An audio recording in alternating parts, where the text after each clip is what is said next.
Sveiks, skatītāji! Šoreiz iepazīsimies ar tādu lietu kā datu ievadīšanu, kāda tad mums ir datu formāti, kā mēs viņus varam mainīt, un arī mazliet par to, kā tad mēs varam noformēt savu darba grāmatu, jeb attiecīgi tos datus, ko darba grāmatā mēs esam ievadījuši. Tā kā darba grāmata pati par sevi patiesībā ir paredzēta kā tāda viena konkrēta vieta, kur glabāt datus, tad arī šoreiz mēs veidosim tabulu, kurā ir nosaukums konkrēts un kaut kāda veida datus, kurus tad mēs tur ievadām. Nu tad pirmā lieta, kas ir jāizdara, ir jāizvēlās, kur tad mēs šo tabuliņu sākam, vai mums ir kādas brīvas šūnas, vai mums attiecīgi šādu brīvu šūnu nav, un kur tad mēs vadam iekšā šo te informāciju. Nu tad es sākšu ar virsrakstu. Nu un šajā gadījumā, ievadot virsrakstu, man virsrakstiņš ir garāks nekā šūnas izmērs. Nu un tad te ir vairākas lietas, ko es varu darīt. Es varētu paplašināt šūnu un šo šūnu ar dubultu klikšķi izveidot attiecīgajā garumā. Es varētu arī darīt to variantu, kad es saprotu, cik man daudz šūniņas būs nepieciešamas, lai izveidotu tabulu un lai šis virsraksts būtu virs tabulas, līdz ar to ietilpināt šajās te šūnās. Nav jābaidās no varianta, kad šī informācija pāriet šūnas robežai pāri. Tas nenozīmē, ka aizpildās arī blakus esošā šūna, šajā gadījumā man ir A1 šūna, un teksts tā kā iet B1 šūnā. Bet ieklišanot B1 šūnā, augšā formulu joslā jūs redzat, ka viņa ir tukša. Līdz ar to šeit datu nav nekādu. Es varu ierakstīt nākošo informāciju, piemēram, ja man tāda ir. Un liekas, ka šeit šī informācija pazūd. Patiesībā nekur viņa nav pazudusi. Vienkārši izveidojās situācija, kad šis tekstiņš, kas ir šūniņā A1, tā kā paslīd zem šūniņas B1 teksta. Nu, un tāpēc ir tas variants, vai nu es paplašinu šūnu, vai nu, ja man ir vairākas šūnas tukšas, es sapludinu. Trešā lieta, kā es to varu izdarīt, ja man ir, piemēram, vajadzīgs arī konkrēti šajā šūnā, bet es nevaru viņu paplatināt un nevaru viņus arī vairākas sapludināt, man augšā izvēļņu josliņā ir podziņa, ko sauc par teksta aplaušanu. Tāda svītriņa ar bultiņu, kas vērsta labās malas virzienā un izkrītošo izvēli. Un te ir iespēja izvēlēties 3 dažādus veidus, kas notiek ar tekstu. Tātad pārpilde, tad, kad teksts aiziet tā kā aiz otras šūnas, aplaus, tas nozīmē, ka tajā brīdī, kad tekstiņš sasniegs šūnas robežu, viņš tiks dalīts un salikts otrajā rindā. Jāatcerās, ka izklāja lapās taustiņš Enter, lai pārliktu jaunā rindā, nestrādā. Un tad ir tekstu apgriezt, tas nozīmē, kad es varu redzēt tikai konkrētu daudzumu un strādā līdzīgi kā attiecīgi šī te pirmā šūniņa. Skatāmies, kura iespēja, tad kurā situācijā ir labāk. Nu, manā situācijā būs tas variants, kad šeit būs tikai virsrakstiņš, līdz ar to es varēšu sapludināt šūnas. Par šūnu sapludināšanu runājot, kā tad tas notiek? Es saprotu, ka manai tabulai, piemēram, ir 4 šīs te kolonnas, kurās tiek ievadīta informācija, vai varbūt vairāk, kā kurā situācijā, iezīmēju to apgabalu, kurā tad man šis te virsraksts būs jānovieto, piemēram, no šūnas A1 līdz D1. Augšā atrodu simboliņu, tādu kā kvadrātiņu ar bultiņām uz vidiņu, un te ir poga sapludināt visu, sapludināt horizontāli, nu, attiecīgi, kas man kurā reizē ir nepieciešams. Šīs lietas mēs varam atrast arī pie formāts. Te jūs atradīsiet gan aplaušanu, gan arī sapludināšanu. Nu, attiecīgi, šī nav vienīgā vieta. Un tas, ko ievērojat, pie sapludināšanas šobrīd parādījās aktīvi iespēja arī noņemt sapludināšanu, līdz ar to es varu attiecīgi mainīt arī šūnu apgabalu, kurā tad man ir ievadīts.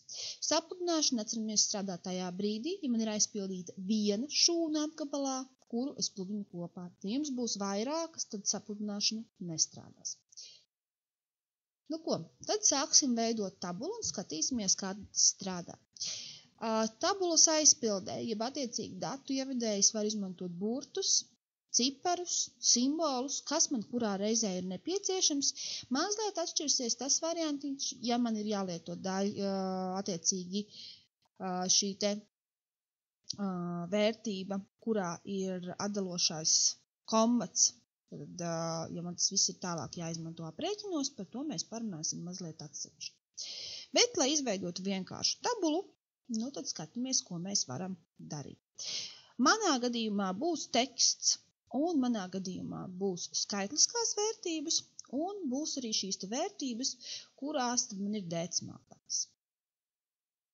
Nu, sākam aizpildīt. Tad tas, kas parādās manā tabulā. Manā tabulā šobrīd ir tekstiņš. Ar tekstu ļoti vienkārši. Tad, attiecīgi šādi.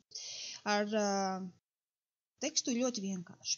Ar skaitlisko vērtību, ja man tas ir parasts skaitlis, arī nav nekādu problēmu. Vienkārši vadu iekšā un attiecīgi man saglabājās šīs te vērtības. Un ar bultiņu vai peles taustiņu es varu pārvietoties uz blakus esošo šūnu. Nu, un tad mēs nonākam pie tā, ka man ir jāievada, piemēram, šajā gadījumā cena. Kur tad man būs arī vērtības aiz komata? Kas tad notiek? Ieteikums to ir darīt visu ar ciparu tastatūras daļu, nevis attiecīgi tastatūras daļu, kurā mums ir arī burti un simboli. Ja šādas daļas nav, nu, tad attiecīgi izmantojam to, kas mums ir pieejams. Un vadot šīs skaitliskās vērtības, ievērojam, ka mums ir jāliek komats. Ja jūs liksiet punktu, tad attiecīgi mainās tas, kur novietojās skaitlis, un šis būs tas variants, kas mums nederēs tālāk aprēķinos, ja tāda ir jāveic. Tātad skaitliskā vērtība, kuru mēs varam izmantot aprēķinos, ir ar komatu novietojās šūnas labajā pusē. Skaitliskā vērtība ar simbolu, kuru izmantot aprēķinos šajā gadījumā nevarēs, jo tur parādīsies, ka šis ir ar simboliem iekšā, mums novietojās kreisajā šūnas pusē. Nu, tad skatāmies, kas un kādā veidā mēs to pierakstām. Tātad, man ir izveidota vienkārša tabula, kurā tad man ir ielikti konkrēti šīs te vērtības un attiecīgi, ko tad tas nozīmē. Šoreiz pamēģināsim šo te tabulu noformēt, paskatīties, kas ir ar formēšanu, un tad pēc tam paskatīsimies arī, kas notiek ar dažādiem dātu formām. Pašā sākumā mēs jau izdarījām tādu lietu, kā sapludinājām šūnas tur, kur atrodās tāda lieta kā nosaukums. Ar nosaukumu strādājot, mēs varam darīt tāpatās kā arī kuru tekstu. Mēs šajā gadījumā tekstu varam noformēt vai nu caur formāts un attiecīgi skatīties, kas man šeit ir pieejams, vai arī augšējā daļā skatīties, kas man ir pieejams un ar to arī strādāt. Ja nu mana izvēlnīte ir diezgan pietuvināta un, piemēram, neietilpst visas pogas, pašās beigās jums parādīsies tāda lieta kā 3 punktiņi, uz kuriem tad var iegūt citas šīs iespējas. Un kā tad tas strādā? Nu, tad, piemēram, manā gadījumā ir nepieciešams šo te šūniņu ar tekstu centrēt. Nu, tad izvēlos šo te iespēju centrēt, piemēram, palielinu teksta izmēru, nomainu to variantu, kā tekstiņš tiek attēlots, varbūt piešķiru krāsu, to pašu es varu izdarīt arī šūniņai, tad attiecīgi jau veidot konkrētu noformējumu. Tas pats attiecās uz tabulu. Tabulu mēs varam visu formēt kopēji, mēs varam darīt arī to variantu, ka mēs attiecīgi formējam konkrētas daļas. Manā tabulā man ir gan galvas rinda, gan kolonas rinda, tad šī te galvenā rinda, dabas divas šīs te, ar kontrolu taustiņu palīdzību varu iezīmēt viņus uzreiz, lai man nav atsevišķi jāiezīmē, un, piemēram, noformēt mazliet citādāk nekā izskatīsies visa cita tabula, lai šī te daļa man tā kā izceltos. Tā kā skatāmies, kā mums, kurā situācijā tas viss ir jāizdara. Nu, tad, piemēram, šādi.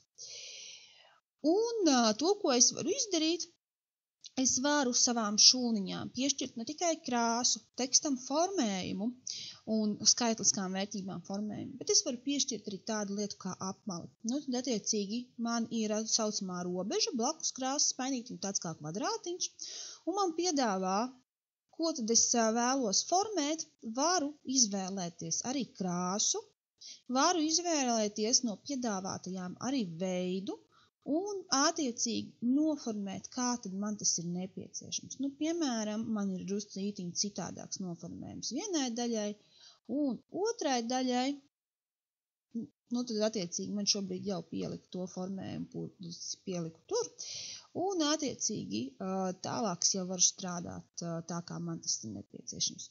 Un, ja, piemēram, kāda daļa man jau ir noformēta, bet man vajag to pašu formējumu, kas ir bijis iepriekš, nu, piemēram, arī šeit apkārt es varu pievienot, nu atkal redzam, vienīgais būs drusciņi jāpamaina šie izmēri, līdz ar to tās vietas, kur jums ir jābūt vienādam formējumam, ieteikums būtu formēt uzreiz visas pēc kārtas, pašiem atvieglos darbu. Šādā variantā es varu saformēt vienkārši tabuliņu. Tabuliņā ar šīm te vērtībām, ar šiem te ierakstītajiem variantiem es varu strādāt vēl mazliet vairāk. Es varu ne tikai noformēt, es varu arī attiecīgi pagriezt, jeb veidot šo te saucamo pagriešanu tabulai tekstam.